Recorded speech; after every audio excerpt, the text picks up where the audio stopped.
élevons une prière de remerciement à notre Créateur qui, dans sa gloire céleste, nous a donné la bière. Adébrium, la théorie des 3 pintes. Qu'est-ce que c'est ? Ceci, mon ami, est une pinte. Ils ne servent que des pintes ? J'en veux une.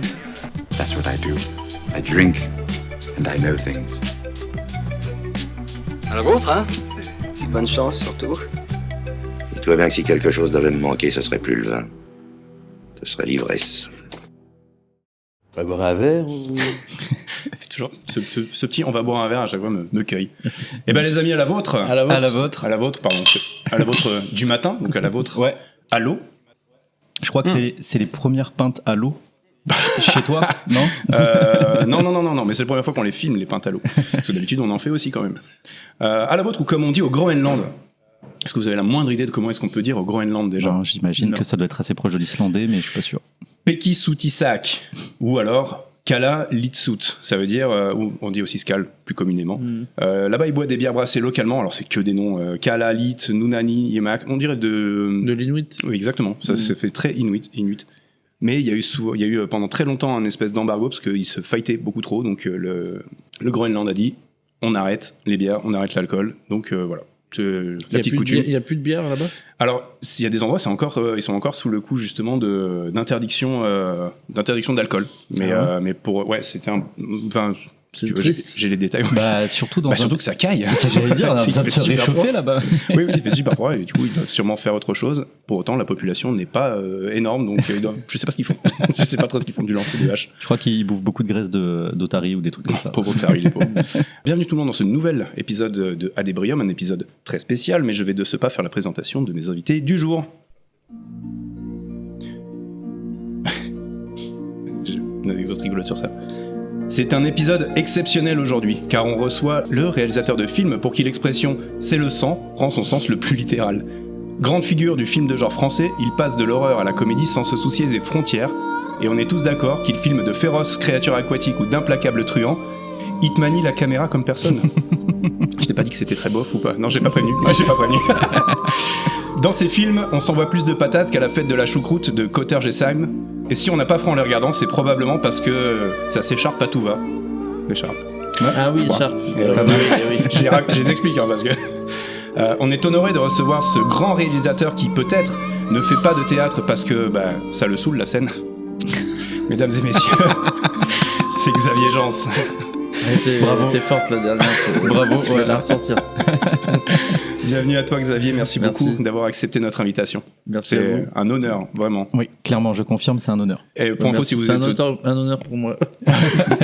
Si vous êtes demandé ce qu'était Cotter-Gesheim, c'est la ville française autoproclamée capitale de la choucroute. Voilà, c'est une info trivia. On apprend des trucs. Et j'ai adoré parce que j'ai récupéré du coup le son, tu vois, de Hitman, donc c'est le début du jeu Blood Money. Ouais. Et j'ai adoré le premier commentaire qui était Normal People Wedding Song, Gentlemen's Well Done 47. Et je me suis dit, j'aime bien, ça m'a fait rigoler. C'est un épisode exceptionnel, donc c'est pas le même co-host aujourd'hui. Tout à fait. J'ai peur. Il y a toujours... Bah oui, bien sûr. C'est un épisode exceptionnel, on l'a déjà dit, mais c'est également un épisode inédit aujourd'hui, car pour la première fois, je ne suis pas accompagné de mon habituel co-host. Et non.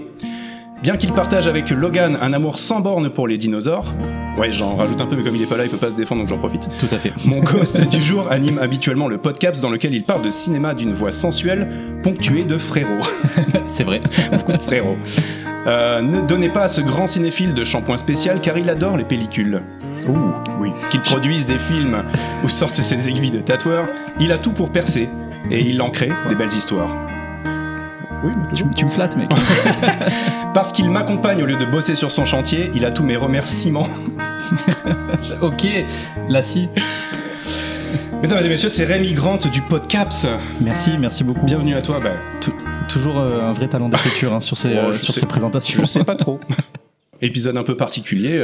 Merci donc d'être venu avec nous. C'est le Festival du film, donc c'est aussi la raison de ta présence. Merci du coup d'avoir pris du temps pour nous, c'est trop cool. Mais Pas de souci. Un remerciement à Logan aussi qui me laisse sa place pour cet épisode. Ouais.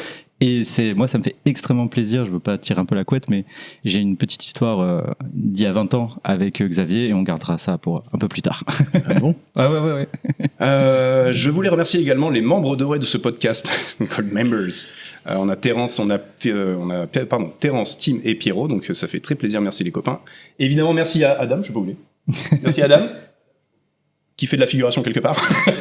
Merci à Adam qui nous a ouvert, qui nous a ouvert les portes du Morrison du coup pour pouvoir enregistrer cet épisode au cœur de Cannes. Donc c'est trop cool, je suis trop content. Et le Morrison, c'est quelque chose que je porte dans mon cœur depuis très longtemps. C'est un endroit que j'adore. Donc voilà, Morrison, trop bien. Et voilà, on va pouvoir lancer tranquillement cet épisode. Non, un remerciement quand même très spécial pour lui là, qui est là. Bien tu sûr. vois celui qui est derrière là.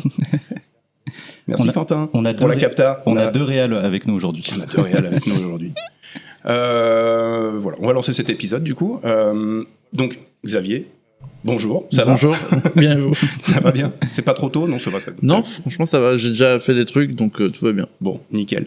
Donc, pour les gens qui ne te connaîtraient pas, réalisateur de films, producteur de films également, on te doit Sous la scène, on te doit Hitman, on te doit Budapest aussi. Ouais. Personnellement, beaucoup ri devant ce film, je l'ai adoré. Il y a eu beaucoup d'autres films, beaucoup de courts-métrages également. Tu as pris un César, je crois, sur le film que tu as produit, le film de ta compagne, c'est ça? Exactement. Papy Chat de Mounia Medour. Ouais. C'était en 2019 et on a eu le César en 2020. Trop bien, trop bien, trop bien. Beaucoup de clips musicaux aussi, tu m'as dit. Et de pubs. Quelques dossiers dans les clips musicaux. C'était quel clip d'L5? Toutes les femmes de ta vie. Ah ouais, c'est fort quand même, hein, parce que je pense qu'il y a toute une génération qui la connaît encore par cœur. Et qui visualise très bien le clip. Hein. Bien sûr. Je rencontre plein de gens qui dansaient dessus à l'époque, qui avaient appris la Corée. C'est fou. Je ne connaissais pas moi-même la Corée, mais maintenant je la connais un peu plus grâce à ma fille. Il y a les caméras, tu vas pouvoir nous en faire une Je vais démo. vous en faire Regarde. en mode tectonique de l'époque. Je vais commencer cet épisode avec une petite news. J'ai découvert que Sir Ian McKellen, donc Gandalf, possède un pub à Londres. Est-ce que vous le saviez ça? Non, je savais pas. Qui s'appelle The Grapes, dans lequel il y a le bâton du film, le vrai bâton du film, qui est exposé derrière le bar. Incroyable. Ouais. J'ai découvert ça. Je cherchais un endroit pour faire un braquage. J'ai trouvé. Non, mais c'est les meilleurs afterwork, t'imagines. Et surtout, il y va, en fait. Il est vraiment genre voisin du truc et régulièrement, il y va. Tout comme j'ai découvert que Steve Carell avait aussi un petit grocery shop dans lequel il allait. Ok. Incroyable. T'imagines l'aura apaisante quand tu vas en afterwork boire ta bière sous le bâton de Gandalf, quoi. Bien sûr. Et tu peux sortir la petite pipe qui est cachée dans le bâton. Bien sûr. Est-ce qu'il y a des objets de collection comme ça ou des objets de film que tu possèdes ou que vous possédez ou que vous aimeriez posséder? Que j'aimerais posséder, le King Kong de 1933 que possède Peter Jackson. Il doit commencer à perdre des poils un peu depuis le temps quand même. Ouais, mais il l'a, je sais qu'il l'a chez lui, enfin dans son studio, et c'est un objet incroyable. Et c'est vrai que et quand j'ai visité les bureaux de Amblin à Los Angeles, j'ai vu E.T. en vrai. Ah, le vrai E.T. Le vrai E.T. qui était dans le bureau, enfin dans les bureaux quand tu arrives. Et je suis passé devant le bureau de Steven Spielberg qui n'était pas là, mais ça fait un truc. Ça réveille un peu le gamin en toi quand tu passes devant ça. Bah, c'est à la base quand on veut faire du cinéma et qu'on commence à rencontrer ces personnes-là. Ouais. On a envie de rêver en fait, donc ça fait rêver. Et puis c'est la motivation de faire du cinéma, elle vient d'une envie d'adolescence en fait. Et il faut rester accroché à ça, faut pas rentrer en désillusion en se disant j'ai loupé ma vie, j'ai pas fait ce que je voulais. Ouais. Faut s'accrocher à un rêve et comme une comète et suivre ce rêve en fait. C'est important. C'est une belle inspiration. Ouais, il faut.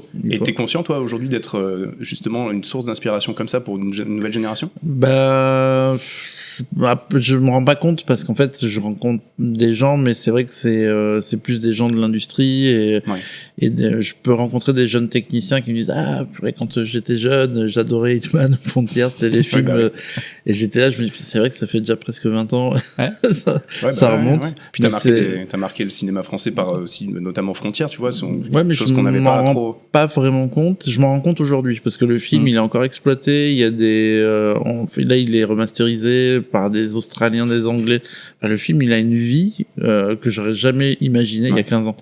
Et c'est assez fou. Enfin, je trouve ça super. Hein. Carrément, bien sûr. Je suis hyper content que le film trouve son chemin. Ouais. Et chaque film trouve. En fait, j'ai fait des films un peu underground, tu vois, comme The Divide ou Cold Skin, et c'est des films qui sont toujours là. et qui continue d'exister. Et ça, c'est cool parce qu'en fait, j'aurais pu faire un film comme Budapest.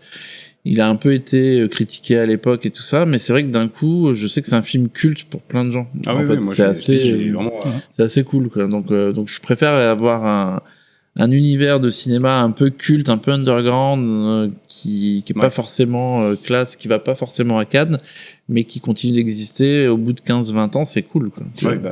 C'est une forme de postérité déjà, en fait. C'est ça, et c'est vrai que moi je suis content que mes films continuent de vivre comme ça après des années d'exploitation, donc c'est cool. Hein.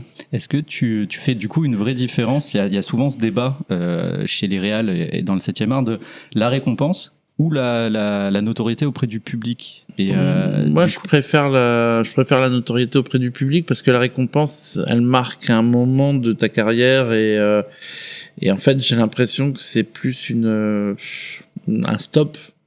Ouais. Tu vois, c'est-à-dire qu'on va plus te dire, ah bah tiens, prends ton prix. C'est bien, bravo. Et puis, en fait, derrière que tu fais quoi?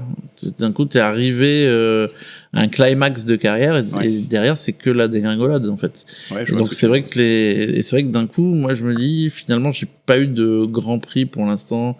J'ai eu un César, mais en production et c'est autre chose. Mais c'est vrai que d'un coup, je me dis, bah, moi, je préfère continuer de faire des films, continuer de crafter mon travail et ma passion sans l'abîmer par le reste. Et petit à petit, un jour, si on me récompense ou qu'on me donne un truc, bah, tant mieux, tu vois, mais je suis pas en recherche de ça. Je suis plutôt en recherche de quel est mon kiff de spectateur et en fait, je m'accroche à ça, en fait. T'arrives à le garder, ça, aujourd'hui, dans tes... parce que mon plaisir, c'est d'aller en salle. Donc, en fait, de mater un bon film et je kiffe et j'ai de moins en moins de temps de pouvoir le faire et c'est vrai que de pouvoir donner cette passion à ma fille parce que j'ai envie qu'elle continue de regarder des films. Là, je lui ai monté Battle Royale il y a pas longtemps parce qu'elle me disait Hunger Games, c'est génial. Je fais elle a quel âge? Elle a 11 ans. Allez, c'est l'âge. Où il faut regarder Battle Royale, ça fait marquer des choses. Bah là, je lui ai dit Hunger Games, non. Je lui ai dit Battle Royale et là, elle a compris. Ouais, ça a du sens. Merci. C'est important. Parce qu'elle joue à Battle Royale et je lui dis bah non mais attends, regarde, je te montre un vrai Battle Royale, c'est quoi. Tu sais, quand tu aimes bien la petite serpe là sur la gorge comme ça. Après, et là, non mais après là, c'est Mia qui fait le cinéma japonais, je l'ai emmené au Japon. Enfin, j'ai vraiment voulu faire ce passage culturel, c'est trop important. Avec un peu de chance, tu la préserveras de cette génération TikTok de surconsommation très rapide. Non, là, tu crois quoi? Ouais, son téléphone, elle TikTokise à fond. Est-ce que ça vous dit qu'on tente quand même le jeu du Google? Je sais qu'on n'a pas beaucoup de temps, on va en faire peut-être un seul et on verra un petit peu, histoire que ça fasse un petit délire. Dans un instant, le Google en or, présenté par Ad Ebrieur. Le Google en or, ce que c'est comme jeu, c'est un petit jeu qu'on fait en début d'épisode, sur lequel normalement on fait chacun à notre tour, on prend notre téléphone, on tape le début d'une question et Google va suggérer toute une suite de réponses et le but des autres personnes qui vont pas avoir le téléphone, c'est d'essayer d'en trouver l'une d'entre elles. Idéalement, si on arrive à en trouver un peu marrant, c'est plutôt cool, parce que très souvent c'est souvent très très nul, mais le truc c'est pas au final la réponse que suggère Google qui est intéressante, mais c'est tout le chemin de pensée qu'on va avoir pour essayer de la trouver qui vont lancer des sujets. Donc je vais surveiller le timing histoire qu'on ne manque pas trop de temps. Et ma question du jour, mon Google en or, c'est qui a trouvé? Et à vous d'essayer de trouver, de me donner une des réponses suggérées par Google. Il y en a plusieurs qui sont plutôt marrantes. Est-ce que tu as des propositions? C'est qui a trouvé? C'est ça, qui a trouvé, et du coup, il faut essayer de voir ce que Google termine la phrase, il faut essayer de trouver l'une des réponses, et tu vas où tu veux avec ça. Moi, je pense qu'il y a forcément un truc autour d'un trésor qui est dans la pop culture, enfin, pas forcément d'un trésor au sens trésor, mais d'une découverte importante pour la pop culture. Alors, il y a un peu de ça, effectivement. Et qu'est-ce qu'on aurait la chouette d'or. Je sais que dernièrement, il y a eu la chouette d'or qui a été trouvée. Et ils ont fait la chouette d'or 2. Ça a moins bien marché, je trouve, en termes de... la première a été trouvée, donc c'est fini, quoi, une fois que... Puis c'est un peu daté comme concept. Je sais pas si 30 ça ans. prend... 30 ans. 30 piges, ouais, c'est ça. Vous avez pas vu vous avez dû entendre parler de Julien Navas? Ça vous parle? Oui, bien sûr. C'est un gars, en fait, qui est collectionneur, mais compulsif, limite obsessionnel, tu vois. et qui a créé des trésors et qui les a cachés un peu partout Ah et ouais. qui a fait frapper genre une pièce de monnaie par exemple, et si tu déchiffres toute la pièce de monnaie, que des petits symboles dessus, tu trouves le trésor avec des tableaux, des machins comme Ah ça. ouais, alors, Ouais. incroyable. Pour Julien compléter Navas. ton anecdote, est-ce que en tant que réel de cinéma de genre, tu es familier de Magic the Gathering, le jeu de cartes ou pas du tout? J'y ai joué un peu, mais il y a très longtemps. Ok, alors il faut savoir que chez Magic, il y a une carte qui vaut littéralement des centaines de milliers. C'est le Black Lotus. Le Lotus noir, tout à fait. Ah oui. Et il est dans un des trésors de Navas. Exactement. Ah ouais, d'accord. Ouais. Ok. Donc il y a une hype autour de son trésor. Ah Alors ouais. qui a trouvé le Et Lotus alors noir je vais même te dire, il a créé un trésor pour sa fille, tu parlais de ça justement tout à l'heure, il a créé un trésor pour sa fille qui est caché quelque part, et il y a des indices un peu partout, dont notamment un qu'il a pu mettre sur une capsule qui est partie sur la Lune, parce qu'il y a des D'accord. contacts apparemment. Et une des étapes pour trouver ce trésor de vie pour sa fille, c'est de se rendre sur la Lune pour chercher un des indices. Donc il a fait des choses il a fait des choses gravées dans de la céramique pour que les générations futures, il parle de dans 500 ou 600 ans, Ouais. trouvent ce truc-là et se disent ah il y a un trésor quelque part à chercher peut-être. C'est un sacré personnage, vraiment Bon. sacré personnage. Faut se projeter. Hein. Ouais, faut se Faut se projeter. projeter, ouais. Mais bon. Alors du coup, qui a trouvé Qui a trouvé Ah, donc c'est pas la chouette d'or. C'est pas la chouette d'or, non. Ah, Mais c'était ok. un super guess. Qui a trouvé je sais pas, mec. Il y a pas Ah, un lieu particulier qui a trouvé le triangle des Bermudes. Rien à voir. Non. Est-ce qu'il y a une frontière, une petite une rubalise, attention, avec un avion qui tombe? Non. Non, qui a trouvé Je vois pas. Qui a trouvé Alors, la ruine on du a- Titanic, l'épave? Non. Putain, j'en ai qui sont vraiment drôles. Il y a de la personnalité, il y a du médical, il Il y a du beauf, moi j'ai du beauf qui Vas-y, vient. bah, c'est vas-y, terrible. vas-y, Non, t'es- mais je peux pas. c'est je peux l'endroit, pas. hein. Non, c'est- Oh, vas-y. Bon, tu peux y aller, je couperai au pire, hein, t'inquiète pas. Tu me dis, regarde, j'ai ce machin-là. C'est mon repère, donc dès que tu dis un truc que tu veux pas, j'appuie là-dessus. Donc, vas-y, si tu veux. Non, je réfléchis, mais. Putain, qui a trouvé l'orange? Qui a trouvé le point G? Ah ouais, Ah, oui, ouais. c'est pas beauf, ça va, c'est pas C'est beauf. beau- Non, il c'est n'y a pas pas beauf. ça, mais la réponse, personne, visiblement, d'après les. Ah oui, d'après les retours, ouais. A priori, on est tous nuls, il paraît. Ça, j'ai beaucoup de bouquins. Donc non, ouais. Qui a trouvé? Vous avez pas une idée?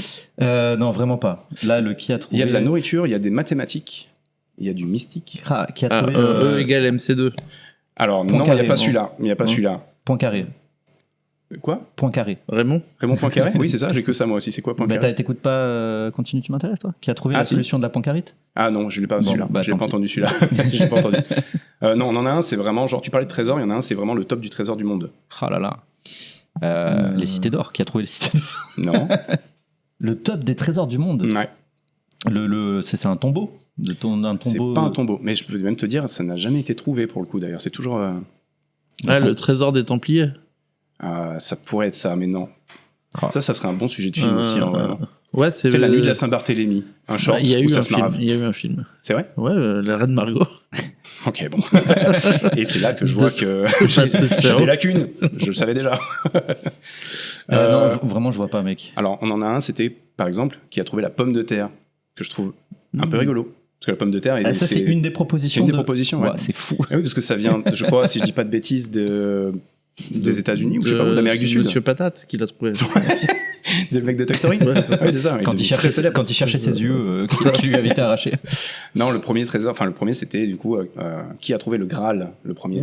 Ah, et ben Harrison Ford, je sais pas moi. Ah, j'étais sur Camelot. moi, du coup. Indiana Jones. Oui, c'est vrai, c'est vrai. C'est le seul qui l'a trouvé. On avait le nombre pied, on avait aussi Serge Gainsbourg mort, bon, beaucoup moins funky celle-là. Ok.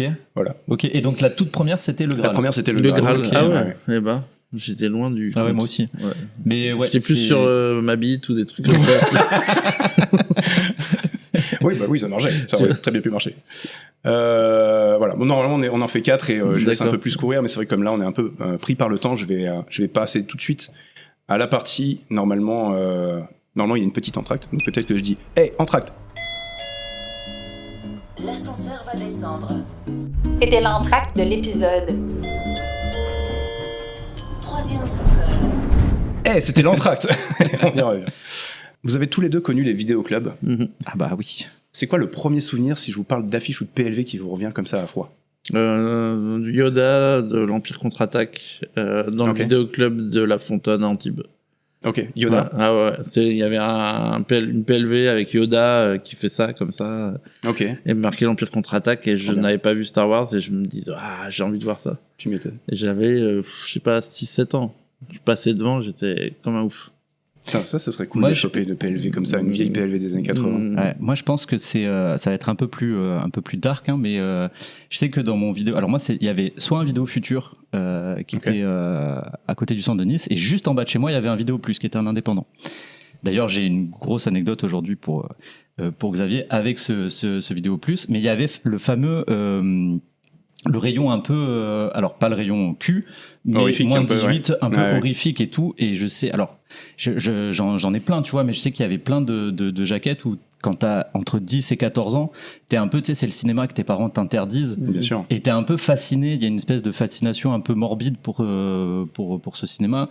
Et je pense qu'il y en a un qui est dans la liste, hein, qu'on aimerait bien, que j'aimerais bien qu'on en discute si on a le temps, mais c'était Haute Tension, qui avait à l'époque qui avait fait un peu de bruit dans la sphère cinéma un peu violent, tu vois. Ouais. Et je me souviens de l'affiche, elle m'avait marqué en tout cas, tu vois. Et je me disais putain, je veux le voir ce film. Tu vois. Ah, mais il y a des films comme ça qui faisaient peur, et jusqu'au jour où tu le regardes enfin, tu fais oh. Moi, je sais que ma peur des requins est née notamment de Jaws, alors que je l'avais jamais vu, tu vois. Et j'ai vraiment vu à 35 ans, quoi. Un truc comme ça. Ouais. Ah ouais, j'ai vu très, très, très tardivement, quoi. Et j'étais là, je fais ah oui, ça va, ça fait pas peur. Ça fait pas si peur. Sous la scène, qui est plein de requins d'ailleurs aussi, accessoirement. Pour un mec qui a la phobie des requins, c'était un plaisir pour moi. L'eau trouble et une ombre qui arrive comme ça, moi déjà, ça me suffit à me faire couler. Petite thalassophobie. Je crois, ouais. Et j'ai découvert là un truc où ça de la thalassophobie, mais des engins mécaniques sous l'eau. Oui. Pire que tout. Un enfer. J'ai rencontré plein de gens pendant le tournage qui avaient cette phobie-là, la phobie des métaux dans l'eau. Ok. Eh ben oui, voilà. Mais c'est bizarre. Je pensais pas qu'il y avait un sous-genre de la thalassophobie comme ça. Je te le montrerai un peu plus tard, tu verras. C'est Patrick Beau justement qui montre ça, où tu vois un énorme tanker, tu sais, dans un espèce de gros hangar russe, et une hélice qui est peut-être à 10 mètres de fond, où c'est très transparent. Mais je pense terrorisant. Le plus fascinant avec la thalassophobie, je pense, c'est vraiment ce truc de t'as une infinité trouble devant toi. Ah oui, c'est ça, c'est le. Et quelque chose apparaît, tu vois. Et tu peux pas pré-shot ce qui va apparaître. Ouais. Et donc t'as un truc de surprise. Et en plus de ça, t'es dans un environnement où tu peux pas t'échapper. Oui, c'est ça. Tu contrôles pas. C'est ce que j'allais dire. Comment que tient 47 mètres sous l'eau, là, le film de requin, des filles qui sont coincées dans la cage, ils tiennent leur suspense là-dessus. Film du vide. Ok. C'est une forme de huis clos aussi, quelque part. Ah oui, mais et sur Sous la scène, il y a une séquence qu'on a envisagée comme ça, quand le personnage de Mika va plonger près d'une carcasse de voiture sous l'eau. Et en fait, tout est trouble autour d'elle et on voit rien. C'est ça que je pensais, moi, justement. Et cette séquence-là, moi, me fait pas peur une seconde. Et en fait, justement, quand t'as pas peur de ça, tu dois générer de la peur. Donc, en fait, c'est la durée de tes plans dans des espaces vides qui doivent être gérés au montage. Et ma monteuse, Riwanan Le Belair, elle a peur. Et donc, elle les faisait trop court. Et je dis, bah non, mais rallonge. Elle me dit, ouais, mais c'est insupportable. J'y arrive pas. Oui, c'est vrai que du coup, le fait de les rallonger, tu dis, si ça insiste, c'est qu'il va y avoir quelque chose. Bien sûr, mais le but, c'est qu'il n'y ait rien. Justement. Parce qu'en fait, tu es là, t'es spectateur, tu attends. Et le truc facile, c'est de faire un jump scare, donc de faire apparaître quelque chose rapidement.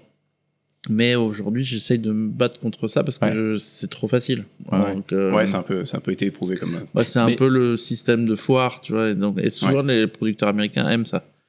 Ils aiment le côté on veut un jumpscare. Est-ce que tu penses que le fait que justement, on parlait tout à l'heure de TikTok et des effets très courts, est-ce que tu penses pas justement que cet effet de jumpscare risque de revenir? On voit que ça disparaît quand même plus ou moins.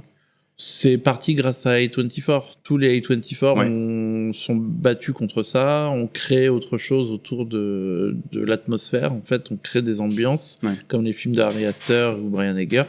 Et Robert Eger, pardon. Et c'est vrai que c'est autre chose. Moi, j'aime bien l'entre-deux. J'aime bien à la fois les films d'atmosphère et par exemple la momie là, de Lee Cronin, ça me fait très marrer parce que c'est vraiment n'importe quoi. C'est le dernier qui est sorti, c'est ça? Ouais. Et en fait, il y a à la fois des jumpscares, il y a de l'atmos, il y a de tout et moi j'ai envie de m'amuser en fait. J'aime bien, j'adore Sam Raimi, Peter Jackson des débuts et vas-y, on se lâche un peu quoi. Tu l'as vu Saint Help? Ouais, je trouvais ça très cool. Moi, j'ai passé un excellent moment. Et j'ai retrouvé un peu le Sam Raimi, alors pas autant que dans les Evil Dead, tu vois, mais t'as des côtés, tu vois, avec la scène du sanglier, si je te dis la scène du sanglier et tout, t'es genre en mode, ah ouais, cool, il est allé au bout de son, Ah bah il y va, il son concept. s'amuse. Et voilà, il s'amuse. Et moi, j'aime bien les réals qui s'amusent, tu vois. Et du coup, forcément, on avait passé un bon moment de communion dans la salle, parce que Sam Raimi, tu vois, quand t'as pas un peu l'habitude. Ah bah tu te marres. Tu te marres, mais t'as des gens qui peuvent être surpris en mode, pourquoi d'un coup le sanglier il ressemble à un zombie, tu vois. Bien sûr. Et en fait, quand tu connais Sam Raimi, toi, tu sais, mais il y avait aussi toute une partie du public, je pense, qui était là juste parce que c'était un film un peu de genre, tu vois. Ouais. Et en vrai, on avait, au moment où il fallait rire, toute la salle rigolait, tu vois. Ah bah bien sûr. Autant ceux qui avaient l'habitude que. Mais il a ce truc-là qui est très. Et encore, il est obligé de se calmer un peu par rapport à ce qu'il faisait avant. Bien sûr. Et moi, j'aime beaucoup cette énergie-là. Après, c'est très compliqué de trouver des sujets qui te permettent de t'amuser comme ça. Moi, je sais que dans les scénarios que je développe, là, j'essaye d'aller vers ça, d'aller vers un cinéma de divertissement qui peut me permettre de pouvoir m'éclater. Ouais. Mais c'est pas si facile que ça. Puis t'es confronté au rating derrière à la sortie, quoi qu'il Attends arrive. que ça, aujourd'hui, en fait, on va dire que je l'ai vécu un peu avec Frontières parce que le film était un peu extrême dans sa violence et on a eu des avertissements et tout, mais en fait, au final, c'est un jeu de dupes. On s'amuse, tu vois, J'ai vu que c'était le premier, je crois, aux US qui avait pris le rating moins de 17. Ouais. C'est le premier film qui a déclenché c'est ça. Ouais. Plutôt une fierté quand même. C'est marqué cool. L'histoire, ça mine de rien. C'est trop cool. Après, il faut pas s'enfermer là-dedans non plus, tu vois, mais voilà, une fois que c'est fait, bon bah c'est comme Sous la scène, bon bah c'est fait, je passe à autre chose. J'ai envie de faire mes trucs. Et j'ai envie d'aller vers des choses qui, quelque part, sont des décisions, de faire les choses que j'ai envie de faire, et puis de faire un cinéma qui soit mon désir avant d'être le désir des autres, en fait. Et c'est vrai que j'ai un peu... Là, les dernières années, quand j'ai fait Lupin, Sous la scène, c'était des films de commande qui sont faits, j'y mets toute ma passion et tout, mais à un moment donné, j'ai envie de faire mes sujets à moi. Oui, tu veux dire, il y a quand même des films comme ça où tu as l'impression d'avoir mis plus de toi. Il y a des films sur lesquels Farang, par exemple. Sur Farang, c'est mon histoire, c'est mon film.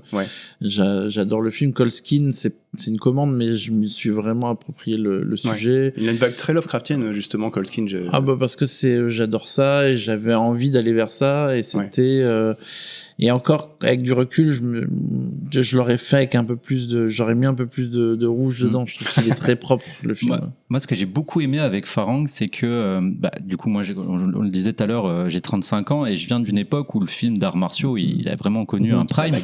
Et j'ai trouvé que là, ces 10 dernières années, on en voyait beaucoup moins, à part John Wick qui s'est imposé, mais c'est très américanisé et tout. Et je trouve que dans Farang, t'avais mis, alors je sais pas si c'est volontaire de ta part ou si c'est moi qui l'interprète comme ça, mais t'avais mis un peu tu vois, de The Raid, tu revenais à des trucs ou même, alors c'est de l'extrême kitsch, mais un peu à la Hong Bak, des trucs comme ça. Ah oui, putain. Et j'ai beaucoup aimé les phases d'action et de baston que t'avais mis dans Farang. Parce que qui me ramenait à un cinéma. J'ai travaillé avec la team de Gareth Evans qui a fait The Raid. Et en fait, c'est Jude Poyer, donc le chorégraphe de combat que j'ai rencontré sur Gangs of London. Donc on a travaillé ensemble et avec Gareth Evans et avec Jude pendant une année complète sur la série Gangs. Ensuite, quand j'ai fait Farang, j'ai appelé Jude pour lui dire viens faire les bastons sur mon film. Et on est très potes dans la vie, donc on a créé un truc comme ça qui marche de ouf. Et derrière, j'ai été les rejoindre sur Avoc avec Tom Hardy, où Jude faisait les bastons, Gareth réalisait. Moi, je faisais la deuxième équipe. Et c'est vrai que c'est des copains, donc en fait, c'est un vrai truc de potes, quoi. Et en fait, on s'amuse à le faire. Sur Lady Chang, j'ai pris la même équipe de cascadeurs thaïlandais qui étaient sur Farang, qui m'ont fait toutes les bastons. Donc c'était vraiment trop bien. Et Jude, il était pris par Punisher qui faisait à New York, et donc c'était trop cool. Et là, c'est vrai que c'est un cinéma que j'aime beaucoup. J'ai envie d'explorer ça. J'ai envie de m'amuser quand je fais mes films, en fait, et je suis avec mes potes. Mais en plus, t'es tombé sur Nassim. Ah bah bien sûr. Qui en plus donne vraiment un côté rugueux. Et tu parlais tout à l'heure des vieux films justement avec les Van Damme et autres. T'as vraiment ce sentiment où tu sens la patate, quoi. Tu vois, quand ça part, tu vois que les bruits sont secs, tu vois que c'est mouillé, que c'est pas juste on a mis un peu d'eau et tu fais de la chorégraphie. On y allait, puis Nassim, il retenait pas ses couilles, il y allait pour de Nassim, c'est marrant, je l'ai rencontré dans Groom, du coup, quand j'ai vu Groom Sous la scène et du coup Farang derrière, je fais ah ouais, ok. Non, il y va, et c'est un super acteur, et je pense qu'il a cette envie, ce désir de devenir un acteur populaire. Ouais. Et je pense qu'il a l'ADN pour ça. Il est très beau, très sympa. Pour moi, il a un côté Belmondo, tu vois. Et donc, je pense qu'il a cette aura je lui souhaite, tu vois, parce que c'est super. Ouais, moi j'avais vraiment aimé tes scènes de baston, c'est lourd, tu vois. Ça tape, c'est lourd et ça m'a fait du bien. C'était 2023, hein, enfin. Et du coup, ça m'a fait du bien en 2023 de revoir un film d'action comme ça, quoi. Donc, très cool. Merci. Attendez de voir Lady Chang, vous verrez, enfin Sanctuaire, vous verrez que ça sort quand, du coup cette année, fin de l'année. Fin d'année. Ok. Voilà, on finit la post-prod là cette semaine. Ah ouais, c'est en plein dedans là. En plein dedans. Sorti en salle ou tu restes en plateforme? Sorti salle, cool. Trop bien, trop cool. Ouais, excellent. Je reviens juste un peu sur le cinéma d'horreur, le cinéma de genre. Est-ce que tu arrives à donner un podium des films d'horreur qui ont peut-être construit en fait qui tu es, ou même aujourd'hui ceux que tu préfères entre guillemets? C'est compliqué à dire préféré, mais non, c'est assez simple parce que c'est des films fondateurs de ma cinéphilie à la base, et c'est vrai que je dirais en film d'horreur pur, il y a Jaws que tu as évoqué. The Thing de Carpenter. Ah oui. Tu vois, tout à l'heure on parlait de PLV, c'est celui-là moi qui me vient. Je me rappelle de la PLV du Scaphandre. Moi, The Thing, c'était un choc incroyable. Ouais, j'avoue. Et L'Exorciste de Friedkin, qui a été un traumatisme en fait. Ah ouais. Ah mais je l'ai vu étant petit sur France 3, il y a eu le carré blanc et tout. Et en fait, j'avais peur d'être possédé. J'allais me coucher, j'ai fait des cauchemars pendant une semaine, mais c'était horrible. Et vraiment, plus jamais. Et ma fille, elle a cette peur-là aussi. De la possession, ouais. En fait, elle a vu The Conjuring chez une copine à elle. Elles ont été, donc j'étais mort de rire parce que je lui dis, mais t'es bête, t'aurais dû me demander avant. Regardez ensemble. Mais elle fait, mais j'ai peur maintenant. Et c'est marrant avec L'Exorciste parce que pareil, moi ça a été un des traumas pendant longtemps. Je me suis tenu un peu loin des films de possession à cause de ce film. Et tu vois, on en a la génération avec Quentin qui est une génération plus jeune. Tu peux me mettre dedans, j'ai pas beaucoup d'écart. Ça va. Non, ce que je veux dire, c'est que j'ai de l'écart avec Quentin, et Quentin, lui, il était plus en mode, c'est ridicule, tu vois. Ça a mal vieilli, c'est ridicule et tout. Bon, et j'ai dit en mode, mais vous vous rendez pas compte de l'impact de ce film. Et c'est un film que les gens ont du mal à recontextualiser parce que depuis, on a eu tellement de films qui ont à la fois repris le contexte, le concept de possession et qui en ont abusé. Ah ouais, bien sûr. Et sauf que pour toute une génération, quand tu arrives à recontextualiser ce film, et de toute façon, ça a été, je pense, si je dis pas de bêtises, le premier film qui abordait la possession comme ça en mode grand public. On n'a jamais fait mieux. Tu vois, alors c'est marrant parce que du coup toi t'as fait The Crucifixion, et donc t'as été trauma par L'Exorciste, mais t'es quand même parti sur après c'est parce que tu deviens quelqu'un d'autre entre l'enfance où tu vois un film qui n'est pas là, qui est pas destiné à toi, et que tu te le prends dans la gueule, mais que derrière tu deviens cinéphile, tu changes. Donc et je l'ai abordé Crucifixion en étant plus pragmatique, tu veux dire. Adulte et pragmatique. Et alors j'ai une petite anecdote parce que le film, c'est pas mon meilleur film. Je l'ai un peu loupé. D'accord. Et parce que je pense que j'aurais pas dû le faire, parce qu'en fait c'est un film sur une jeune journaliste qui n'est pas croyante et qui le devient. Et moi je suis pas croyant. Et d'un coup ça va un peu contre mes convictions. Mais c'est des scénaristes américains. Je suis technicien. Je me dis je le fais. Puis en fait au final, j'aurais pas dû, mais bon, c'est fait. Mais j'ai rencontré des gens super sur ce film, et quand on démarre la prépa, on a un priest advisor, donc un prêtre roumain qui vient et qui est conseillé pour savoir quelles sont les prières qu'on va lire pendant les scènes d'exorcisme. C'est un exorcisme lui-même? Non, lui c'était un jeune prêtre, mais il avait un pantalon avec des imprimés de Jésus dessus, un t-shirt de lunettes de soleil, il avait une voiture de golf et il fumait des clopes. Trop bien. Assez caricatural, mais très sympa. Et il nous dit, voilà, ça c'est la Romane Romana. Vous pouvez lire ces prières-là contre Agarès, donc le démon qu'il y a dans le film, c'est ça. Okay. Je fais donc le démon existe. Ils me font oui, il existe. Ils me racontent le démon et tout. Je fais super. Et puis il me dit mais cette prière-là, il me tourne une page. Il fait ça, il faut surtout pas la lire. Je fais pourquoi? Et il me fait parce que ça c'est. Il me dit en anglais it's a curse to the devil. C'est une provocation au mal. Et moi, je suis là, les couilles. Je la lis, puis je m'amuse pour lui faire peur, tu vois. Je lis tout le truc. Et je le vois qu'il se met à pleurer, et puis il me fait you're done, et il ferme la porte. Et je il est con, quoi. Vas-y, on rigole. Je te jure, sur ma tête, sur la tête de ma fille, je te jure que c'était la nuit d'après. j'ai fait le pire cauchemar de ma vie.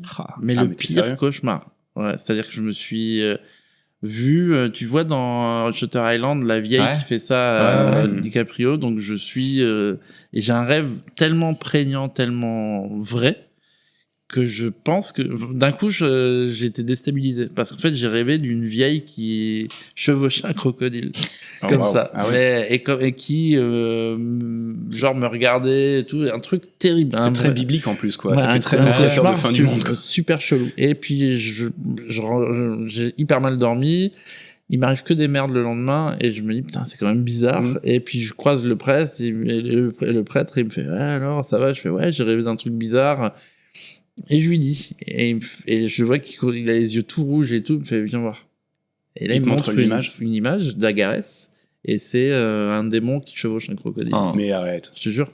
Oh, c'est fou. Je te jure. Et du coup, tu penses que c'est. Je pense que c'est moi qui avais dû voir l'image avant. Je crois que ça a eu un impact. C'était ma sur- question. Et inconsciemment, Autosuggéré. à fucked up avec lui, à vouloir le faire chier, mais inconsciemment à prendre l'avertissement comme un truc sérieux. Ouais.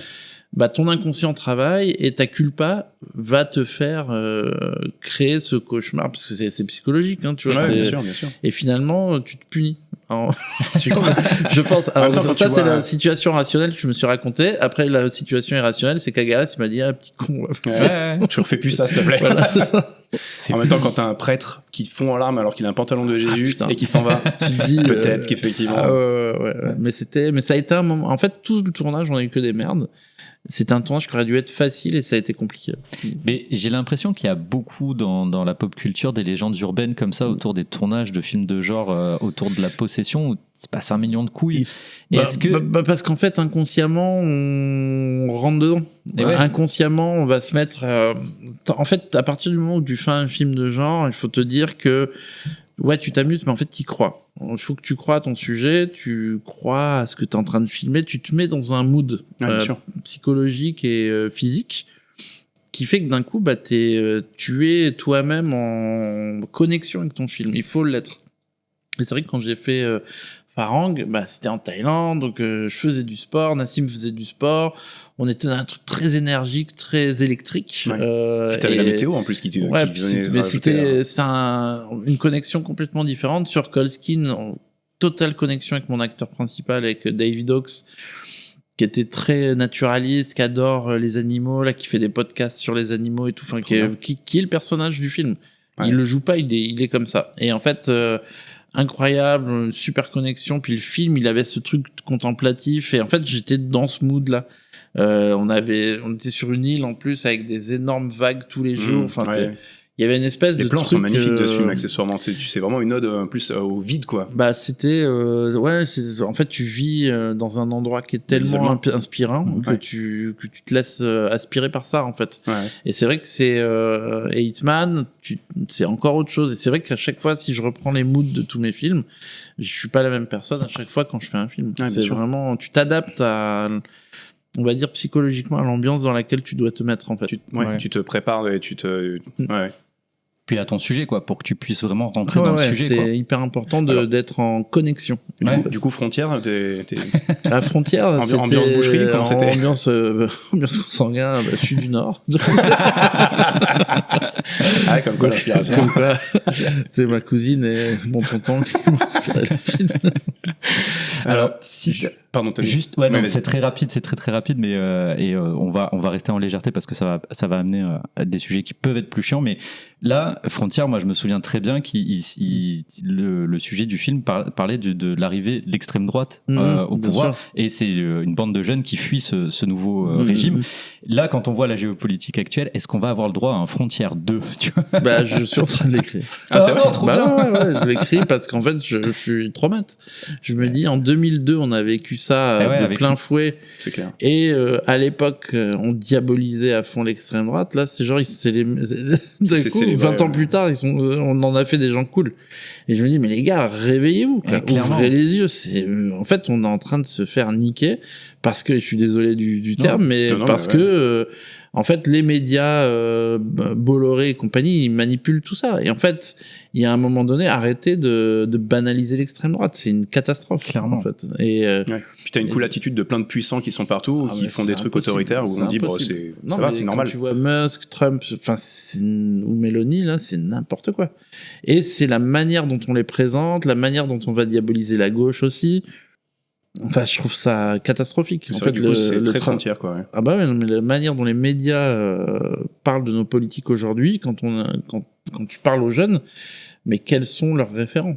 Tu vois, quel est le référent politique auquel tu vas pouvoir t'attacher, qui va être le gentil dans l'histoire, alors qu'en fait, ils sont tous méchants, si je caricature les choses. Mais c'est terrible, t'as pas un discours qui te donne de l'espoir, en fait. Okay. Et ça, c'est catastrophique. Et est-ce que du coup, cette, on va dire franchise de frontières, vu que tu as un deuxième qui arrive, est-ce que c'est un moyen pour toi de rentrer en protestation ? Est-ce que c'est un peu ton cri à l'égard, réveillez-vous, quoi ? C'est pas un cri, c'est juste en tant qu'artiste, c'est une responsabilité de se dire, j'essaye de dire quelque chose, j'essaye d'ouvrir ma gueule. Ouais. Tu m'écoutes pas. Utiliser en fait la tribune qui t'est offerte. Je suis en démocratie, j'ai le droit de dire ce que je pense, donc j'essaye de dire, allez vous faire enculer, voilà. Ok. Un petit doigt d'honneur sur la. Voilà, donc c'est pas grand chose, hein, c'est un petit cri, mais bon, des fois un petit cri peut provoquer une tempête, tu vois. Donc l'idée c'est de faire un petit cri et puis si ça crée quelque chose, c'est cool. Si ça crée rien, j'aurais crié dans mon coin, puis voilà. En tout cas, je souhaite que le projet voit le jour. Ouais, ce serait bien. Et surtout qu'il ait le même impact qu'il a eu en 2007, quoi. Parce que ça sera autant vénère, voire plus. Ok. Je veux vraiment aller. J'espère que tu auras le même soutien que tu as eu en 2007, parce que tu avais une belle com, je trouve, en 2007. Ouais, c'est peut-être moi qui l'ai. En fait, on a eu le comité de classification qui nous ont dit faut mettre sur l'affiche que votre film c'est une boucherie. Ouais, bah oui. Mais c'était une époque aussi où il y avait pas mal de films comme ça qui sortaient, justement. Il y avait Saut 3, tous ces trucs-là. Et en fait, EuropaCorp à l'époque disent justement on va se servir du comité de classification pour l'afficher. Eh ben oui, ça fait de la. Ouais, et donc on avait cette affiche très provocante, on va dire, et le film a quand même fait son succès. Et c'est vrai qu'aujourd'hui, il existe. Moi, je suis assez halluciné de la vie qu'il a en fait. Je suis même super content. Ouais, bah ouais. Et on parlait tout à l'heure d'A24, justement. Est-ce que tu penserais que ça pourrait tourner autour d'un truc un peu plus elevated ou justement rester un peu dans ce qui t'a fait plaisir à toi je veux pas. Les gens qui ont aimé Frontières, je vais pas leur proposer Hérédité derrière. Tu vois, ça n'a pas de sens. Donc en fait, non. Mais après, j'aime beaucoup Hérédité, hein, tu vois, mais je trouve que ça se regarde beaucoup de nombril aussi. Ouais. Et c'est vrai que si je fais un Frontières 2, j'ai envie que ce soit un truc sur vénère. Bien sûr. Moi, j'aime bien les genres qui se respectent. Alors, je suis très impressionné par ce qu'Ari Aster a réussi à faire avec ses œuvres. Je trouve qu'il a beaucoup de talent et tout. Mais le revers de la médaille, c'est que du coup, tout le monde veut son Hérédité, tout le monde veut son Midsommar. Et il y a ce truc, tu disais ce terme, moi j'ai un peu du mal avec ce terme. Les Elevated Horror, il me saoule un peu parce que, tu sais, maintenant, si t'as pas fait un film d'horreur hyper méta, hyper machin, t'as pas fait un bon film d'horreur, alors que t'as des catégories. Et quand tu veux du gore pour du gore, t'as le droit d'avoir du gore pour du gore. Et ça veut pas dire que le film raconte rien. Mais ça veut dire qu'il est dans son... Mais parce qu'en fait, on est passé à... C'est comme en politique, on est passé à de l'extrême. C'est-à-dire que vous avez... à mon époque, il y avait Evil Dead, Brain Dead, Bad Taste, et tu sentais que les mecs, ils se faisaient kiffer à le faire. Ouais. Aujourd'hui, t'as Terrifier. Et le mec, il fait de la provoque, en fait. C'est plus... C'est-à-dire, il y a plus... Moi, je regarde Terrifier, je vois rien de jouissif, en fait. Bad Taste ou Brain Dead, c'est jouissif. Ouais. Tu vois. Oui, c'est grotesque en fait. C'est grotesque, c'est de la. Puis tu te marres vraiment. Terrifier, ça te dégoûte. Okay. C'est crade. Et en fait, tu dis, en fait, la limite, elle est fine entre les deux, en fait. Et c'est là où l'horreur et le genre, il faut le faire avec honnêteté. Le problème, c'est que un mec comme Damien Leone, il va faire Terrifier 1, 2, 3, 4 parce qu'il sait qu'il fait de l'oseille avec, c'est tout. Ouais. Et d'un coup, il y va, il surenchérit et je trouve pas ça forcément très honnête. Là où A24, quand Ari Aster, il va faire Midsommar, que je trouve super, hein, tu vois, et Florence Pugh, en plus, ça a révélé une immense actrice. Mais d'un coup, je me dis, c'est un extrême inverse à Damien Leone où tu sens que le mec est conscient de son côté autorisant et ça me fait chier. Ok. Il y a un moment donné, je me dis, bah non, mais amuse-toi aussi, putain, fais-moi. Dans Midsommar, c'est un peine à jouir. À un moment donné, tu dis, mais vas-y, mec, lâche-toi. Le film est super, mais ça se lâche pas, en fait. Je trouve que peine à jouir, c'est vraiment le terme ça, qui marche vois. bien pour beaucoup de trucs. Bah, Boys Afraid, t'as 1h30 chambé. Et puis, t'as 1h30 où tu te fais Ça yesh, rame, quoi. Ça rame parce que ça se regarde le nombril pendant 2 heures et que tu sens que Ari Aster et Joaquin Phoenix sont partis dans un délire perso. Et là où Eddington, tu sens qu'il a capté la connerie de Boys Afraid et qu'il corrige. Bien sûr. Il y va, il se lâche. Le dernier acte est chambé. Tu te dis, ah putain, enfin. J'ai préféré Eddington à Boys Afraid. Bah, bien sûr. Parce que le mec a du recul sur son œuvre. Il se rend compte qu'il s'est fait plaisir avec Boys Afraid et on a envie de se faire plaisir. Moi, avec Cold Skin, je me suis fait plaisir, j'ai fait mon kiff. Et quand je regarde le film, je me dis, ah putain, j'ai pas été là où j'aurais pu aller. C'est-à-dire que j'ai voulu être propre, j'ai voulu être moins gore, et en fait, j'aurais dû y aller bien craspec, comme c'est mon délire, en fait, tu vois. Et comme ma productrice, elle était, ouais, faut pas que ce soit trop gore et tout, et j'étais dans une période où je recherchais une sorte d'honorabilité aux yeux des critiques pour pas paraître pour le gars débile qui fait que du gore. Donc d'un coup j'ai fait un film trop propre mais ma nature profonde elle est un peu crado. On en a parlé un petit peu avant hors micro, mais justement toi c'est qu'est-ce qui t'importe, enfin quand tu as commencé justement cette carrière, est-ce que tu t'imaginais, on parlait de Spielberg, on a parlé de tout ça, est-ce que tu voulais justement être reconnu pour un genre, ou est-ce que c'était simplement le besoin de créer un film parce que tu aimerais le faire? C'est le besoin de créer, l'envie de créer. C'est avant tout ça. Il faut pas se dire je veux être. En fait, c'était c'est bien. Je crois que c'est avec Jean-Pierre Jeunet que j'ai eu cette discussion un jour où en fait il me dit tu veux être réalisateur ou tu veux faire des films? Et je lui dis bah je veux faire des films. Il me fait ah bonne réponse. Donc, pensez à faire vos films, pensez à raconter les histoires. Réalisateur, c'est une fonction et il y a trop de gens qui veulent le faire pour la fonction. Et des fois, tu le pour sens. Le titre, tu veux dire. Pour le titre. Tu vois, Ari Aster, tu sens le titre l'intéresse. Damien Leone, le titre l'intéresse. Moi, à un moment donné, je suis plus un mec comme Peter Jackson, tu sens qu'il kiffe faire ses films et il devient Peter Jackson, tu vois. Mais quand il fait Brain Dead, je pense pas que le mec, il est en quête de devenir, tu vois, il se met pas lui en avant, il fait son film à 100%, c'est tellement kiffant et jouissif, tu dis bah ouais, le mec est honnête. Est-ce que tu fais toi les films que ton ambition première quand tu le fais, c'est tu fais le film que tu veux voir, c'est ça l'idée? Ouais, c'est ça, c'est l'idée. Et en fait, aujourd'hui, avec du recul, c'est retrouver l'honnêteté du premier film. Ça, c'est ce que je disais à Mounia, ma femme, quand elle a fait son deuxième et son troisième film, c'est quand elle fait Papicha, elle est tellement honnête parce qu'elle sait pas ce qui va se passer, elle sait pas qu'il va y avoir Cannes, elle sait pas que le film va avoir un César, elle sait pas que le film va représenter l'Algérie aux Oscars. Enfin, c'est énorme la portée derrière. Le film a une carrière de dingue et ce qui fait que d'un coup, quand tu fais ton deuxième film, tu réfléchis à ça. Tu te dis comment je vais retrouver ça. Et en fait non, il faut pas penser à ça. Il faut être tu reset. C'est-à-dire que tu as fait un premier film, ça cartonne, j'en mets. Tu reset. Tu remets tout à zéro. Et en fait, t'essayes d'être le plus honnête parce qu'en fait, c'est un travail. C'est-à-dire que de t'affranchir justement de regards extérieurs, de te recentrer sur toi. C'est se dire, je fais mon travail. Et comment je fais mon travail le plus honnête possible. Il faut pas réfléchir à est-ce que je vais gagner des prix, est-ce que je vais être en sélection, machin, nanana. Non. Est-ce que je vais faire 100 000 entrées? On se pose ces questions-là, mais en fait, elle est où l'honnêteté de ton récit, l'honnêteté de ton film, en fait. C'est ça et ça, c'est hyper dur à trouver parce que c'est une forme de candeur, en fait. C'est pas une candeur, c'est vraiment une conscience de. Parce qu'au bout d'un moment, quand t'as 20 ans d'expérience, tu es conscient de tout ça. Tu peux être désabusé en plus. Non, il faut vraiment être par rapport à toi-même, être le plus honnête possible et te dire bon est-ce que ça. J'ai envie de le faire, mais je sais très bien que ça passera pas. Et en fait, il y a des choses que tu sais que ne passeront plus. Tu sais qu'il y a des choses qui sont peut-être un peu has-been. Il y a des choses où t'as envie de te faire plaisir et tu dis en fait ça je sais que je vais le couper. Donc en fait, c'est comment j'arrive à retrouver une honnêteté et comment j'arrive à améliorer ma manière de raconter les histoires et comment dans mon honnêteté comment je suis meilleur, comment j'essaye d'être la meilleure version de toi-même. Et ça c'est trop dur parce qu'en fait c'est la quête perpétuelle d'aller vers l'excellence, d'aller vers le craft le plus pur possible. Le plus affranchi des conditions. Et ça, c'est dur parce qu'en fait, c'est vraiment la quête de ton travail. Et souvent, je raconte ça avec les compagnons qui faisaient de l'architecture ou autre, carrément. et qui disaient qu'il fallait 10 000 heures de compagnonnage pour faire un chef-d'œuvre.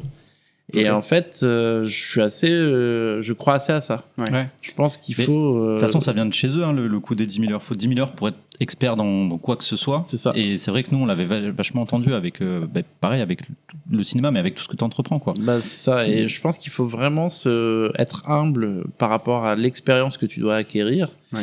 Et ne pas avoir l'arrogance de te dire, je vais faire un chef-d'œuvre dès le début. Non. Mais non, ça, non. tu vois, je pense que ça fait partie de tes 10 000 heures. Tu vois, on parle de ça, c'est, je trouve, une belle image, mais tes 10 000 heures, tu as la courbe d'apprentissage, les récompenses, les descentes, les chutes. C'est ça. Et il faut savoir être humble vis-à-vis de ça, essayer d'aller chercher ça et toujours être en quête de cette excellence-là, de mettre de côté son ego en permanence pour pouvoir trouver les choses et puis travailler. Il n'y a jamais rien de facile et être quand tu sens pas un film et que t'as pas envie de le faire, faut pas le faire. C'est ça, j'en ai fait j'en ai fait un Crucifixion que je le renie pas parce que j'ai appris plein de choses, quelque chose, mais ça a été j'ai accepté un job, tu vois, et j'aurais peut-être pas dû le faire. Ça a été et ça, je m'en rends compte aujourd'hui. Tu vois, tu peux te retrouver à faire des films parfois que t'as pas forcément envie, et sur les 10 films que tu vas faire dans ta vie ou les 20 films que tu vas faire, il y en a peut-être la moitié qui seront des films que tu auras réellement envie de faire. Tu vois. Okay. Et donc, c'est toujours être en quête du film que tu as réellement envie de faire. Ok. Ouais, parce que c'est dur en plus derrière pour ton public aussi de savoir discerner lequel, parce que tu le fais toujours avec t'as toujours comme une bonne intention, quoi qu'il arrive, que le film tu l'assumes pleinement ou pas avec du bien recul. Sûr. Mais t'as toujours ce truc de dire, regardez les gars, c'est ceux-là qu'il faut regarder précisément. Les autres, après, les autres, faut les voir aussi. Mais après, c'est vrai que quand je fais Frontière et Hitman dans la foulée, Frontière, c'est un film très perso, et Hitman, c'est une commande. Et c'est un film qu'on m'a proposé, et donc forcément, il arrive dans ma vie, j'ai 30 ans, je me dis, vas-y, je fais un blockbuster. Puis trop bien, Hitman, en plus, comme franchise à la base adaptée, c'est trop cool. Puis je m'attends pas au carton que ça va faire. Après, énorme succès. Je me retrouve dans une machinerie hollywoodienne que je connais pas, donc je me fais un peu broyer par le système, mais t'apprends. Donc c'est un stage AFDAS. T'as parlé avec, tu parlais de Jeunet tout à l'heure, justement, je l'avais entendu dans un podcast qui s'appelle Hollywood French Lover, où ils interviewent justement des réalisateurs qui sont partis faire des films aussi aux États-Unis. Il avait fait, donc c'était Alien 3, c'est ça 4. Alien 4, pardon. Résurrection. Et justement, il parle de tout ce process hollywoodien. Toi, c'est quoi ton expérience là-dessus? Comment tu l'as vécu? En fait, moi, je suis passé par le studio Fox pour Hitman, et en fait, j'étais protégé par EuropaCorp, donc par Luc Besson, qui ont fait l'exécutif. Donc en fait, j'étais proposé par Europa pour Fox, mais c'est Fox qui m'engageait. Donc en fait, on faisait un film Fox et c'était eux qui géraient, qui étaient un peu garants de la bonne fin de la fabrication du film. Derrière ça, je suis parti faire des films indépendants. Donc c'est encore autre chose aux États-Unis, mais qui sont partis de producteurs américains qui ont fait le film au Canada comme The Divide, qui est un film que j'adore, qui est totalement indépendant et qui est un film qui a été une expérience incroyable. Et qui est un film que je fais à Winnipeg, financé par mon stagiaire. Enfin, ça a été une histoire folle. Financé par le stagiaire? Ouais, parce qu'en fait, on se retrouve à une semaine du tournage et on perd le financement du film. D'accord. Alors que les décors sont construits en studio, enfin, tout est prêt à partir. Et là, mon producteur Ross Dinerstein prend un ambiance. Il tombe devant moi et il me dit I'm broke. Et je vais ah merde. Donc c'est ça, on est foutu, on fait pas le film. Donc je me dis c'est mort, je rentre en France, après je le rejoins aux États-Unis et il me dit viens à Los Angeles, on essaye de remplacer les 4-5 millions qui nous manquent. Et puis on va faire plein de rendez-vous, puis tout le monde s'en bat les couilles, personne veut faire le film. C'est un huis clos, super dark, un film d'horreur un peu trash et c'est mort. Et donc on appelle de son bureau les gens de Winnipeg au Canada en leur disant les gars détruisez le décor, parce qu'on le fera pas. Et lui, Ross, mon producteur à ce moment-là, il est ruiné parce que c'est son argent qui est en jeu. Tu vois, contrairement aux producteurs français qui vont jamais mettre un centime, lui met ses sous perso. Et je le vois, il est désemparé. Et nos producteurs canadiens disent vous êtes sûr, c'est mort? Je fais ouais, c'est mort. Et là, ils nous disent y a Nate, donc le stagiaire, qui voudrait vous parler. Et là, je regarde Ross et je dis, bah, y a Nate, il veut nous parler. Enfin, fuck off. Chez le stagiaire. Bah, ouais. Je fais, bah, vas-y, on le prend, on fait un Zoom. Donc, on fait un Skype à l'époque. Donc, je dis, bah, vas-y, on set up un Skype. Donc, on organise un Skype avec Nate. Et Nate a 18 ans, hein. Tu vois, c'est son stage de fin d'année. Son stage de troisième, il nous dit stage de troisième, les gars, vous pouvez pas faire ou de seconde, je sais plus dans quelle classe il était, mais c'était son stage. Et, moins de 20 ans, quoi. Et il fait vous pouvez pas ne pas faire le film parce que c'est mon stage, il faut absolument le faire. J'ai besoin d'une bonne note, s'il vous plaît. Et je lui fais Nate, tu comprends, là on a perdu l'argent du film, donc le film se fera pas, c'est plusieurs millions, c'est pas possible. Bah, c'est vrai. Et là il fait on va parler à mes parents.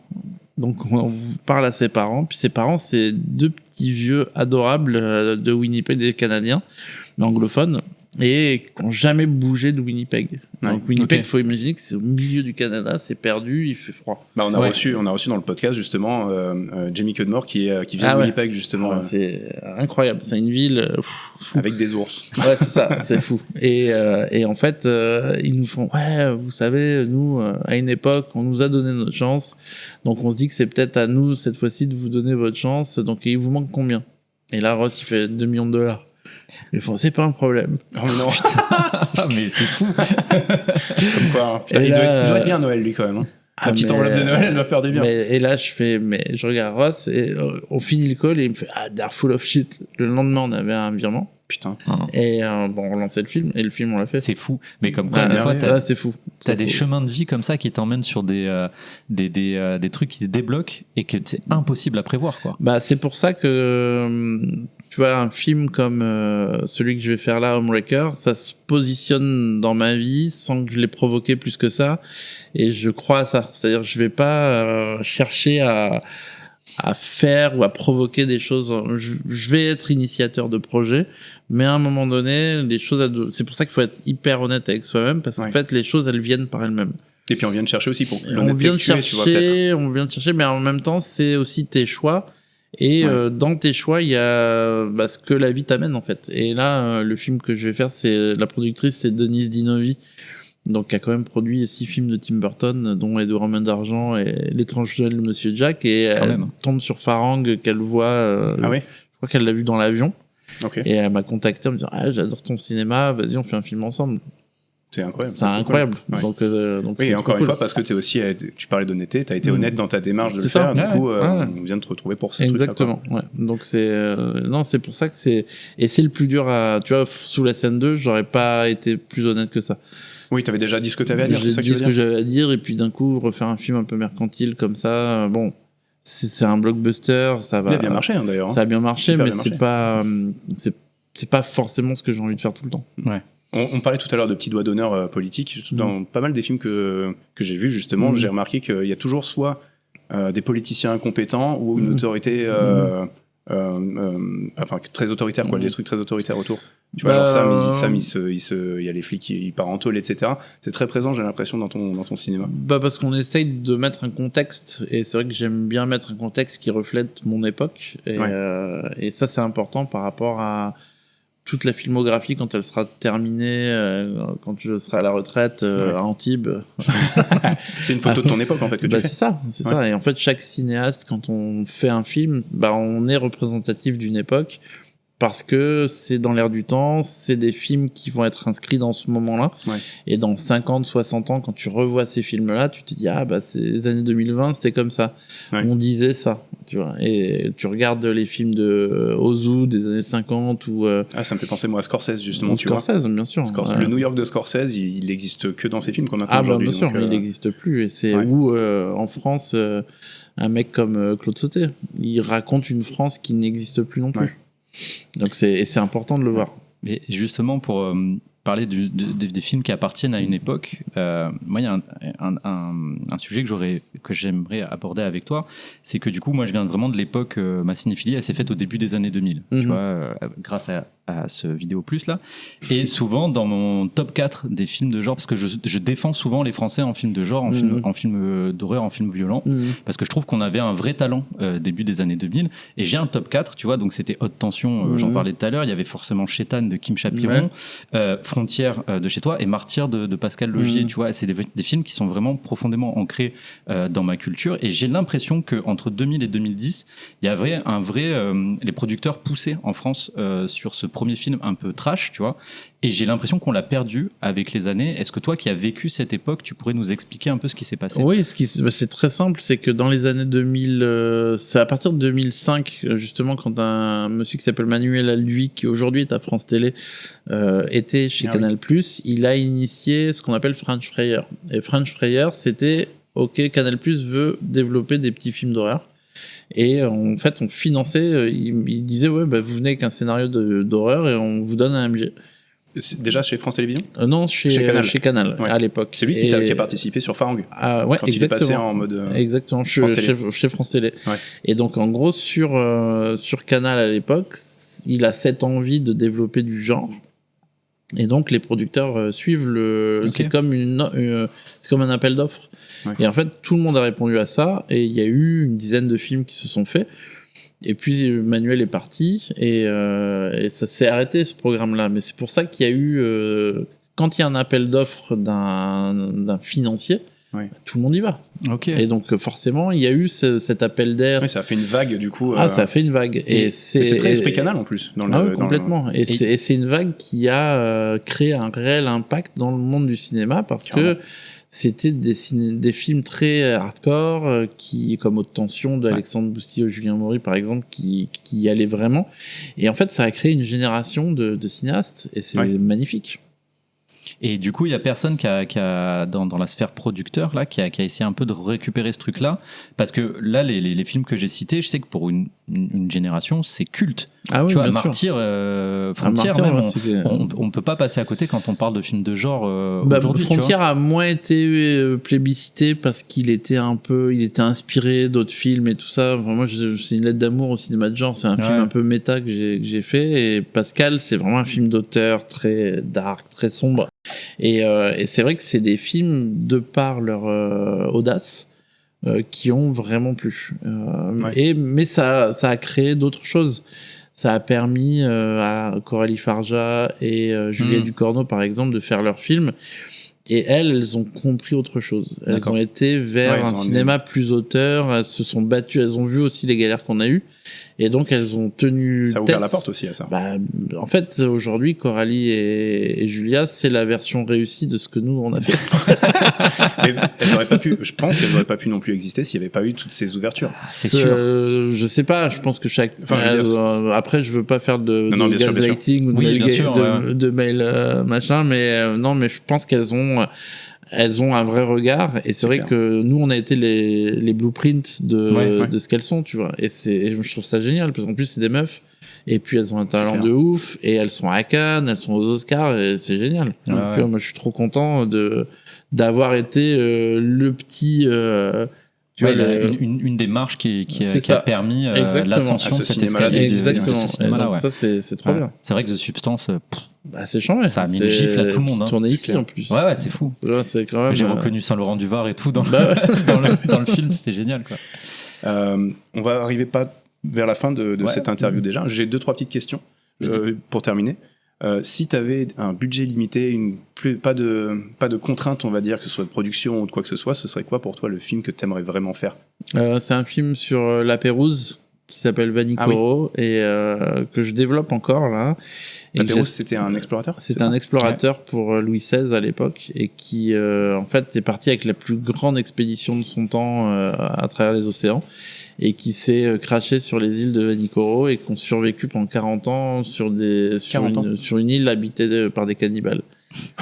Ah oh, oui, ok.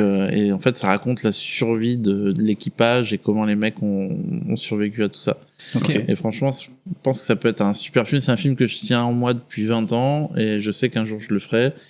Aujourd'hui, grâce au succès de Sous la Seine et à d'autres, je peut envisager de la possibilité de le faire et j'ai vraiment envie de pousser pour que ça se fasse. Et ben on te le souhaite. Et alors, casting rêvé pour ça? Tu as déjà une idée? Ouais, j'adorerais Michael Fassbinder, Daniel Day-Lewis. Non, mais vraiment, on imagine vraiment toutes les casting options rêvé, possibles. tu vois. J'ai lu, et tu me dis si je me trompe, Ouais. parce que sur Internet, c'est vrai qu'on lit de tout, mais tu avais déjà fait une première tentative pour ce film. Ouais. Et j'ai lu qu'il y avait quand même Viggo Mortensen qui avait été approché. Est-ce que À l'époque, c'était mon envie Ah, profonde de travailler avec lui. C'était l'époque Seigneur des Anneaux, ouais. donc forcément, il sortait d'Aragorn, et il avait la gueule, il parle français. C'était parfait. Et je sais que j'avais envoyé une lettre, j'avais parlé à son agent, il y avait ça se mettait en place. Ok. Et comme je sortais d'Hitman, les agents m'écoutaient. Ouais. Et il y avait Philip Seymour Hoffman aussi qui avait été contacté comme ça. Cool. Et on n'a pas monté le film. Donc ça n'a pas été plus loin, parce qu'à partir du moment où tu engages l'acteur et que tu engages un contrat et que l'acteur te dit oui, et j'avais pas eu le oui, hein, j'avais eu le contact. Ouais. Et donc s'il disait oui, il fallait payer. Et là, Oui, comme tu n'avais pas encore la prod qui était lancée, tu pouvais fallait pas... faire gaffe. Ouais. tu pouvais pas Mais aller, il y a beaucoup de dessins qui ont été faits, des plans de travail. On avait lancé les choses. Ouais. Tu voulais, oui, faire un petit moment, parce que du coup, tu l'as dit toi-même, tes films, ils ont une vie après. Et donc, quand Anthony m'a proposé de venir co-host aujourd'hui, j'ai sauté sur l'occasion parce que, comme je te disais en début d'épisode, et tu as vraiment écrit une page de ma cinéphilie et j'ai des preuves. Donc, à ce fameux Vidéo Plus, j'ai amené avec moi aujourd'hui 2 DVD. Oh, il y a les numéros dessus. Et alors justement, C'est les rageux diront que je les ai achetés exprès pour aujourd'hui, mais non, ces DVD ils ont 20 ans. Ah ouais. Parce qu'en fait, ce Vidéo Plus, quand la vague des téléchargements est arrivée, ils ont fermé tout de suite, ils sont allés s'acheter une boîte de nuit pour faire de l'oseille. Et comme vous pouvez le voir, il y a les chiffres des rayons. Ah ouais, d'accord. c'est vrai. Et en fait, pour l'anecdote, pour affirmer que tu as écrit une partie de ma cinéphilie, c'est que le jour où ils vendaient tout, j'avais que 20 balles dans la poche et j'avais littéralement 2000 DVD devant moi. D'accord. Tu vois, et je pouvais tout acheter, mais sauf que j'avais que 20 balles, c'était 2 € le DVD. Ah ouais. Et j'ai pu acheter que 10 films ce jour-là, et sur ces 10 films, il y a tes 2 premiers films. Ah ouais, et du coup, incroyable. je suis hyper content de pouvoir te le dire aujourd'hui. Incroyable. Et pour te dire que voilà, tes films, ils ont vraiment eu un impact sur une génération, si cool. je suis représentatif d'une génération, quoi. Ah oui, Voilà. je pense Super, que merci beaucoup. tu l'es, clairement. Merci. Voilà. Avec plaisir. C'est très très cool. Trop bien. Oui, oui, je voilà, c'est non, tout. mais je trouve ça Bravo, émouvant, je trouve ça Xavier, hyper et, émouvant d'avoir ça, c'est trop ouais, bien. ouais, C'est incroyable. Et ouais, j'avais 15 ans à cette époque-là. Et alors, Incroyable. je vais pas te mentir, il y avait eu vraiment un gros crush sur Frontières, parce que c'était vraiment le cinéma que je consommais à cette époque-là. Et on se l'était. J'avais mon meilleur pote à l'époque. On se voyait tous les week-ends et on se faisait des soirées ciné tous les week-ends, parce que c'était l'époque où il y avait pas YouTube. Bien sûr. C'était l'émergence de YouTube, mais il y avait pas encore ce qu'on consomme aujourd'hui sur Ouais, YouTube. bien sûr. Et c'est une partie de mes soirées ciné avec mes potes. Il y a peut-être un peu de weed encore dessus, tu vois, quand on se roulait des pétards. Et non, mais c'est vrai, c'est. Ça, c'est pas hier soir, t'es sûr? Non, c'est pas hier soir. Ok. Incroyable. J'ai plus le même âge. Mais voilà. Alors Hitman, déjà évidemment, parce que on vient de la génération Hitman, tu vois. Nous, il y avait Blood Money, tout ça. C'était. Je me suis tué sur j'étais ces très jeux, mec. content. Mais c'est vrai que pour moi, quand tu me dis Xavier Jeance, forcément, je pense à Frontières. Et du coup, c'est un film qui m'a vraiment marqué. Et quand je dis, c'est pas pour sucer, hein, mais quand je dis que je le mets dans mon top 4 des films de genre français, c'est sincère. C'est parce que voilà, quand j'avais 15 ans, je me butais à ce genre de film. Et voilà, donc quand je te disais, c'est un honneur de te rencontrer aujourd'hui. C'est pas du chiquet, quoi. Ah, trop bien, merci. Moi, j'ai Oh la 2 vache. anecdotes. Pardon, il vient de dire du chiquet. Je voulais juste souligner ce moment. C'est une expression des années 50. Oui, non, c'est ça, ma grand-mère le disait, je crois. Non, t'ai mais dit j'ai que j'étais vieux. une anecdote sur Frontières, c'est que les commentaires audio de Frontières sont faits avec Karina Testa, qui vient de gagner le Molière pour sa pièce Le procès d'une vie, et Alexandre Boussier et Julien Maury. Qui ont fait à l'intérieur. Et donc on dit n'importe quoi pendant 1h30 si Trop tu bien. ne les as pas regardé les commentaires audio. J'ai dû les regarder il y a 20 ans, Ah ouais. mais je les ai plus. Et sur les 2 films, ce qui s'est passé, c'est qu'un jour je pars en vacances au Mexique, je suis en bagnole, je roule, panne d'essence, et je me retrouve dans un autoroute vers Calakmul, qui est une espèce de vieille cité maya, et je me dis c'est la galère ultime. Et là j'ai un groupe de Mexicains qui marchent sur l'autoroute et qui me font viens, suis-nous. Et j'arrive dans un petit pueblo où ils ont et je me dis je vais me faire très ambiance frontière du coup. Ouais, je vais me faire enlever, j'avais peur. Ils te redisent la curse d'Agareth. C'est ça. Non, et en fait les mecs ils me font ils ont des bidons d'essence dans des fûts bleus comme ça, un peu en plastique, et ils ont construit leur truc, c'est vraiment un bidonville, et dans la petite station d'essence homemade qu'ils ont, je vois les DVD de Frontier Rythme. Incroyable.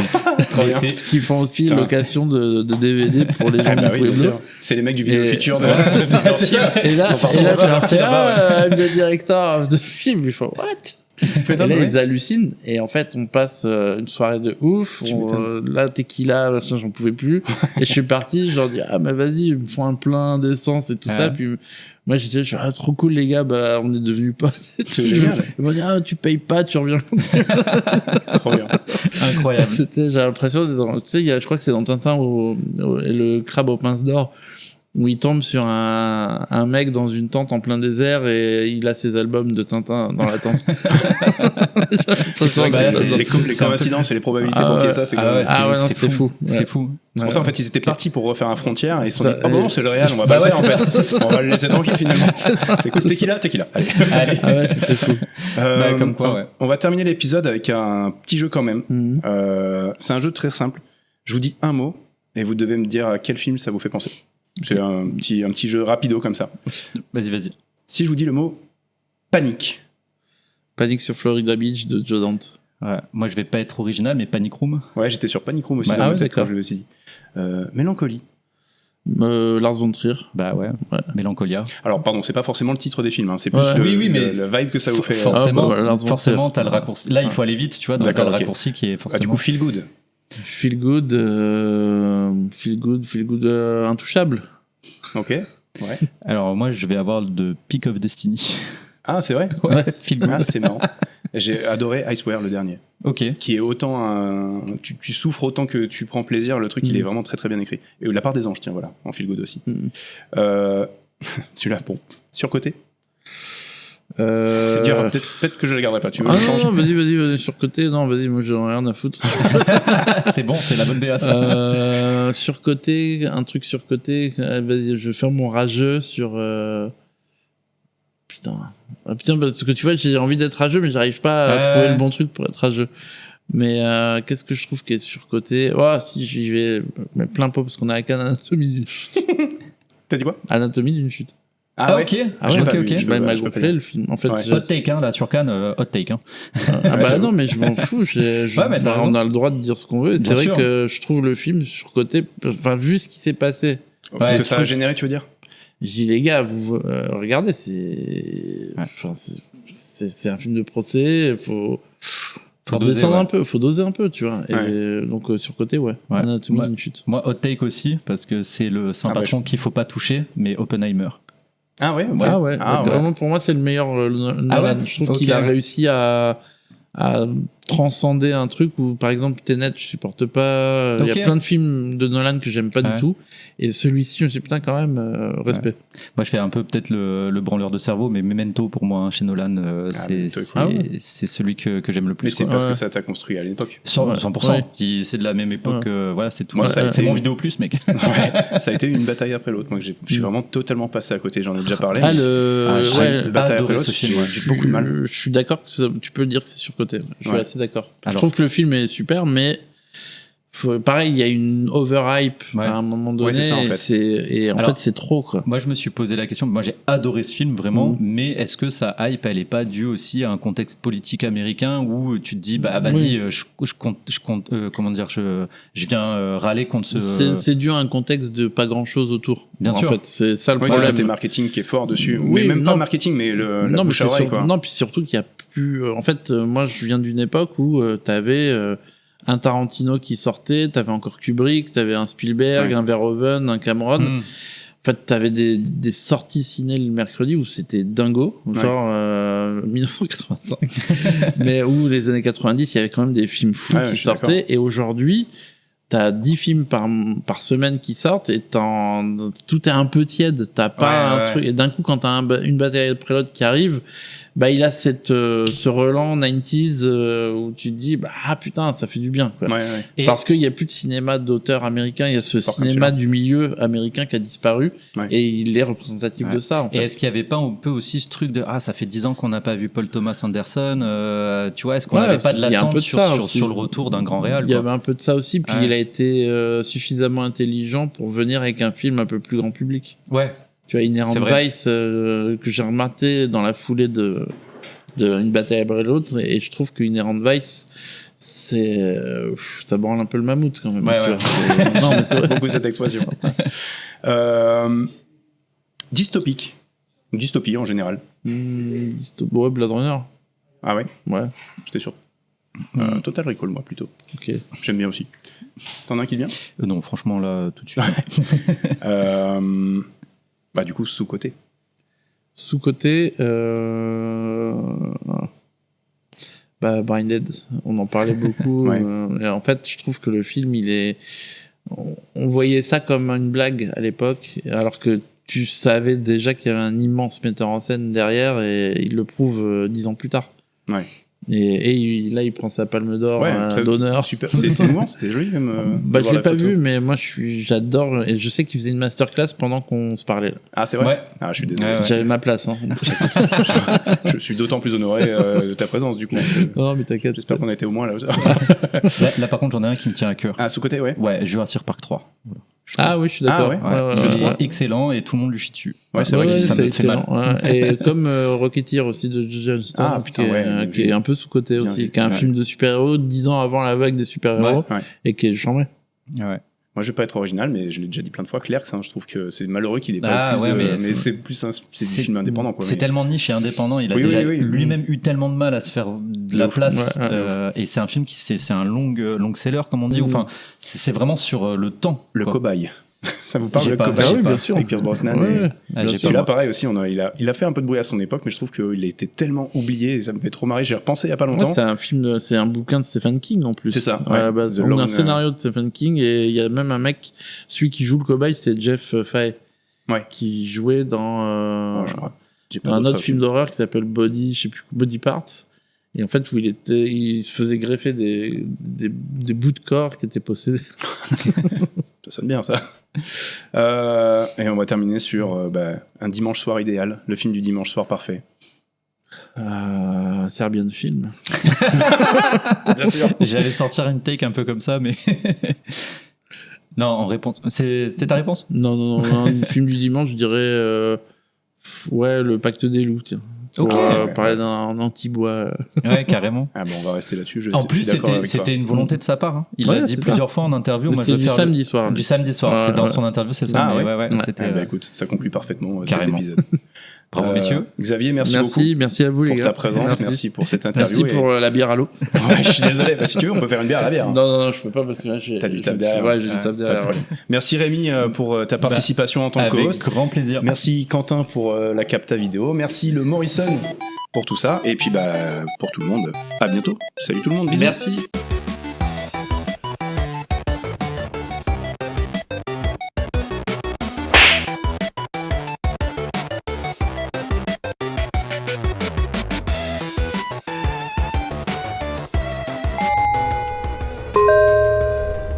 Voilà. Vous êtes parfaitement détendu.